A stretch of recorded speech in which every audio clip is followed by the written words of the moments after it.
Se você guarda suas criptomoedas em uma exchange centralizada, em um serviço de empréstimo ali para ganhar yields, ou até mesmo em uma carteira daquelas de software, que são aquelas que a gente tem no navegador do nosso computador, você corre o risco de perder todas as suas criptomoedas. Basicamente, a única maneira realmente segura de você guardar as criptomoedas é utilizando uma hardware wallet, tá? Que é uma carteira offline que não fica em contato com o seu computador. Isso é porque dessa maneira você consegue manter as chaves privadas das suas criptomoedas com você sem elas estarem conectadas na internet.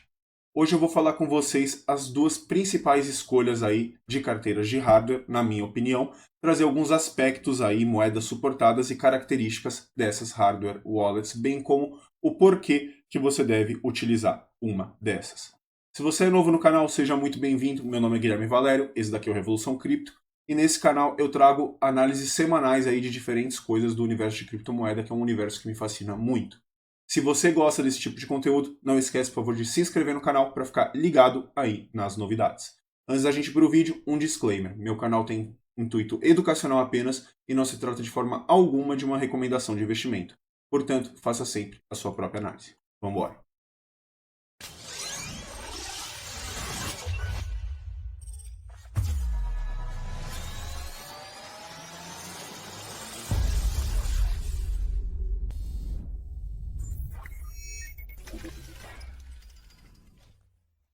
Antes de eu mergulhar aí nas minhas duas escolhas das principais carteiras de hardware, eu acho importante a gente conversar aqui sobre dois tópicos, tá? O conceito de custódia própria e carteiras de hardware. Em primeiro lugar, o que a custódia própria significa é que você vai pessoalmente segurar as chaves privadas das suas criptomoedas. Isso é o oposto de manter a cripto em um serviço centralizado, onde uma entidade terceira controla as chaves privadas e, portanto, tem um controle total aí sobre os seus ativos. Você, essencialmente nesse aspecto, tem que confiar que essas empresas terceiras honrarão uma solicitação de retirada quando você fizer isso. No entanto, quando você mantém as chaves privadas das suas criptomoedas em uma carteira própria, significa que você está no controle total aí das suas moedas e tokens. É basicamente a filosofia de custódia na sua melhor forma, como Satoshi Nakamoto, criador do Bitcoin, queria. Tá? Foi daí que surgiu aquela frase muito famosa em criptomoedas, que é o Not your keys, not your coins. Se não são as suas chaves, não são as suas moedas. Claro, não é apenas aí sobre você manter essas chaves, mas também sobre a maneira como você vai mantê-las, tá? Existem dois tipos de carteira de criptomoeda, tá? As carteiras de software, que a gente chama de hot wallets ou carteiras quentes, e as carteiras de hardware, que são as cold wallets ou carteiras frias, tá? As carteiras de software são aquelas que você instala no seu computador aí, telefone ou navegador da web. São programas ou extensões que armazenam as chaves privadas da sua carteira no próprio dispositivo que você está utilizando. Então, no caso, se eu baixo, por exemplo, uma MetaMask aqui, as minhas chaves privadas vão estar dentro do meu navegador da MetaMask. Tá? Existem literalmente aí centenas dessas carteiras de software ou as carteiras quentes. Um exemplo clássico delas é a MetaMask. Elas são gratuitas para baixar e geralmente são consideradas a maneira mais rápida aí de armazenar suas chaves privadas e garantir a autocustódia da sua criptomoeda, além de serem muito fáceis de usar. Agora, o problema com essas carteiras quentes é que alguém pode facilmente ter acesso às suas chaves privadas, seja instalando um malware aí que pesca, né, faz o phishing das suas chaves privadas no seu navegador, no caso de telefone, roubando seu telefone, ou até mesmo caso você baixe aí uma carteira maliciosa no seu computador que pode corromper as outras carteiras que você tem. O ponto é que você nunca pode estar aí 100% seguro se você estiver utilizando uma carteira quente, pois ela fica o tempo todo conectado na internet. Tá? Portanto, o que eu recomendo aqui é que você deva armazenar as suas chaves privadas em uma carteira offline, ou seja, longe da internet. Isso é o que a gente chama de carteiras de hardware, tá? Ou carteira fria. Ela é uma das melhores maneiras de você fazer isso, porque você vai guardar suas chaves privadas em um aparelho físico e não vai estar conectado na internet, tá? Esses são basicamente aí, dispositivos pequenos construídos especificamente para armazenar essas chaves privadas e assinar as transações. Eles são simplificados do ponto de vista da sua funcionalidade, especificamente para evitar o potencial de hacks externos. Eles são dispositivos simples, de uso único, mas hackear um desses dispositivos é muito improvável, tá? Porque devido a eles não estarem conectados na internet, é quase impossível para alguém roubar as suas criptomoedas. a menos que eles tenham o seu dispositivo físico com eles. Além disso, esse aparelho conta com código PIN, tá, de 6 dígitos, para desbloquear o dispositivo, o que auxilia também na segurança da carteira fria, porque caso ele pegar sua carteira fria, seu pendrive, ele não vai conseguir acessar se ele não tiver o seu PIN, tá? Lógico, se você não colocar, por exemplo, sua data de aniversário, né? Pelo amor de Deus. Importante a gente notar que todos os dispositivos de hardware ainda precisarão ser conectados a um computador, tá? E funcionarão com um software desenvolvido aí pela fabricante desses dispositivos de hardware. São como interfaces que fazem aí a conexão do seu aparelho físico com a rede. Mas eles só são conectados quando você decidir aí movimentar sua carteira. De resto, você não vai manter eles conectados no computador, então você diminui a suscetibilidade aí de você tomar um hack. É a maneira mais segura que você tem em cripto, são as hardware wallets. Esses programas geralmente são extremamente fáceis de usar, e são uma das principais razões pelas quais as carteiras de hardware devem ser fáceis o suficientes para qualquer pessoa conseguir utilizar, inclusive iniciantes. Isso significa que, para todos os efeitos, as carteiras frias não devem ser muito mais difíceis de usar do que as carteiras quentes, aquelas lá com a MetaMask, embora elas sejam muito, mas muito mais seguras. A única diferença é que as carteiras frias não são gratuitas, mas se você estiver lidando com um portfólio aí no valor de algumas centenas de dólares, então um dispositivo de hardware é um investimento que com certeza vale a pena. Ok, então essa é a explicação aí por cima sobre as carteiras de hardware. É hora da gente passar aí para as duas melhores opções, na minha opinião. Primeiramente, a gente tem o modelo One da Trezor, tá? Que é um dispositivo de nível básico feito pela empresa chamada Satoshi Labs, com sede na República Tcheca. Eles têm construído esse dispositivo há mais de 9 anos e o Model One tem uma tela simples em preto e branco no dispositivo, onde você confirmará aí a maioria das transações que ocorrerão no seu computador. Isso daqui é feito através da empresa Satoshi Labs, tá? Ele é feito, na verdade, através do dispositivo da interface Treasure Suite, que é basicamente o software construído aí pela Satoshi Labs. A gente vai começar com talvez a pergunta mais importante com relação a ela, que é a questão da segurança. Em primeiro lugar, a Trezor One ela tem verificação de firmware, tá? O que significa que o dispositivo só funcionará se o firmware instalado tiver sido assinado criptograficamente pela Satoshi Labs. Não há espaço para autorizações maliciosas. Se a assinatura do firmware for invalidada, o bootloader apagará a memória do dispositivo, então o hardware será soldado ultrassonicamente. Qualquer alteração para entrar no próprio dispositivo vai automaticamente destruí-lo. As chaves também serão armazenadas através de um PIN protegido. Assim, a única maneira de alguém realizar as operações de assinatura é se desbloquearem o seu dispositivo com a sua senha de 6 dígitos, o PIN de 6 dígitos. Você também tem suporte adicional de frase secreta, o que isso significa que você também pode optar aí por ter uma frase secreta especial que precisa ser inserida se você quiser aceitar seu dispositivo no seu Trezor Suite. Eu encorajo que você ative esses mecanismos. Talvez um dos fatores mais importantes aí para mim sobre a segurança da Trezor é que a Satoshi Labs, a desenvolvedora, disponibilizou tudo como fonte aberta, tá? Incluindo o software e o firmware. Isso é um nível de transparência aí que mostra o quão confiantes eles estão na robustez do código do hardware deles. De acordo com o meu conhecimento aí, não há registros de perdas por hacks nessa carteira aqui da Trezor One. A gente tem outro modelo da Trezor, mas essa eu acho que é o mais budget, tá? Então é essa que eu utilizo como melhor opção aí da Trezor.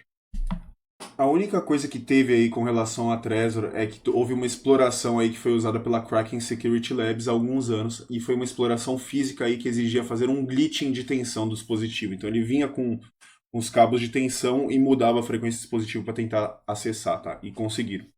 O atacante precisaria, mas para ele fazer esse ataque aí, né, o atacante ele precisaria ter acesso ao dispositivo, conhecimento técnico e ferramentas especiais para realizar esse ataque. Além disso, se você simplesmente habilitasse aí a frase secreta que eu mencionei anteriormente, esse ataque não funcionaria. Tá? Agora vamos ver a questão de suporte de moedas. Tá? O Model One ele cobre uma ampla variedade aí de moedas e tokens. Tá? No entanto, há algumas exceções notáveis aí de criptomoedas não suportadas, dentre elas a Cardano, a XRP, a Tezos e a Monero. Outra coisa importante para a gente ver, a gente tem aqui que o Trezor One você pode pegar ele tanto em preto quanto em branco, tá? Então, por exemplo, se você quiser ter dois dispositivos aí diferentes para distribuir as chaves, você pode pegar um de cada cor aí para facilitar a sua identificação. Em termos de preço, o Trezor One está saindo aí na faixa de $69 ou R$ 356. Então existem desvantagens aí na Trezor One para os portadores de ADA, XRP, Monero, etc. Ela não vai conseguir segurar esses tokens, tá? Entretanto, caso você queira uma carteira de hardware aí que consiga suportar esses tokens, você vai gostar da minha próxima sugestão, que é a que eu pessoalmente tenho, que é a Ledger Nano X. Tá? Bom, a Ledger Nano X ela é uma carteira de hardware utilizada para armazenar criptomoedas que pode ser ideal para quem procura um equilíbrio entre custo e funcionalidade. Ela custa um pouco mais caro, ela custa aí $149 ou R$ 768. A Ledger Nano X tem todas as características e suporte de moeda e traz algumas vantagens adicionais, como suporte para dispositivos notáveis através do Bluetooth e maior espaço de armazenamento, aí, permitindo que você instale até 100 aplicativos diferentes, aplicativos esses que são usados aí para criar diferentes redes de criptomoedas para você conseguir segurar elas, né? E até uma função de exchange, caso você queira trocar aí suas criptomoedas dentro do próprio aplicativo da Ledger Live, que a gente vai falar mais na frente. No entanto, a tela do Nano X aí, ela é menor e menos amigável, tá, do que a da Trezor One. E só pode ser operada com 2 botões, tá? Não tem na opção de tela sensível ao toque. Além disso, o firmware do dispositivo não é de código aberto, o que significa que você não pode verificar aí independentemente a robustez do software, como você pode fazer na Trezor Model One. Também é importante mencionar que houve uma violação aí nos dados do passado, quando um hacker obteve acesso às informações pessoais dos clientes que compraram a Ledger. Apesar de a empresa ter tomado medidas para garantir a segurança dos dados no futuro, é importante a gente ter cuidado aí ao fornecer informações pessoais ao comprar um dispositivo de hardware. Dito isso, uma das coisas que eu mais gosto aí com relação ao Ledger Live é o aplicativo, né, da Ledger Live, que pessoalmente eu gosto muito. Ele é um aplicativo onde você pode fazer toda a gestão da sua carteira, dividir seus ativos em diferentes contas e realizar o swap diretamente pela carteira da hardware. Ela também conta com mais opções aí de moedas que a Trezor One e abrange todas aquelas criptomoedas citadas anteriormente, então Cardano, Monero e XRP. No site você pode até buscar aqui, no caso, o token que você quer para ver se ele é suportado ou não, tá? O que eu acho bem mais fácil. Eu vou deixar os links tanto da Trezor e da Ledger para as moedas suportadas na descrição do vídeo.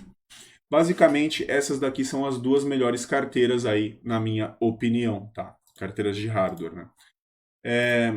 Eu vou estar adicionando aí mais carteiras conforme eu for tendo o conhecimento. Mas antes de terminar, eu quero deixar algumas dicas importantes aí de segurança para que você possa armazenar as suas criptomoedas com segurança em uma carteira de hardware, tá? Então, alguns pontos importantes, pessoal, isso eu queria que vocês prestassem atenção. Em primeiro lugar, se você for comprar uma carteira de hardware, você tem que se certificar de obtê-la diretamente do fabricante oficial. Isso porque houve casos conhecidos de pessoas que compraram carteiras falsificadas que foram adulteradas. É por isso que essas carteiras vêm com um lacre à prova de violação. Se o lacre tiver violado, não toque no dispositivo. Eu vou colocar o link para todas as lojas dos fornecedores principais na descrição do vídeo.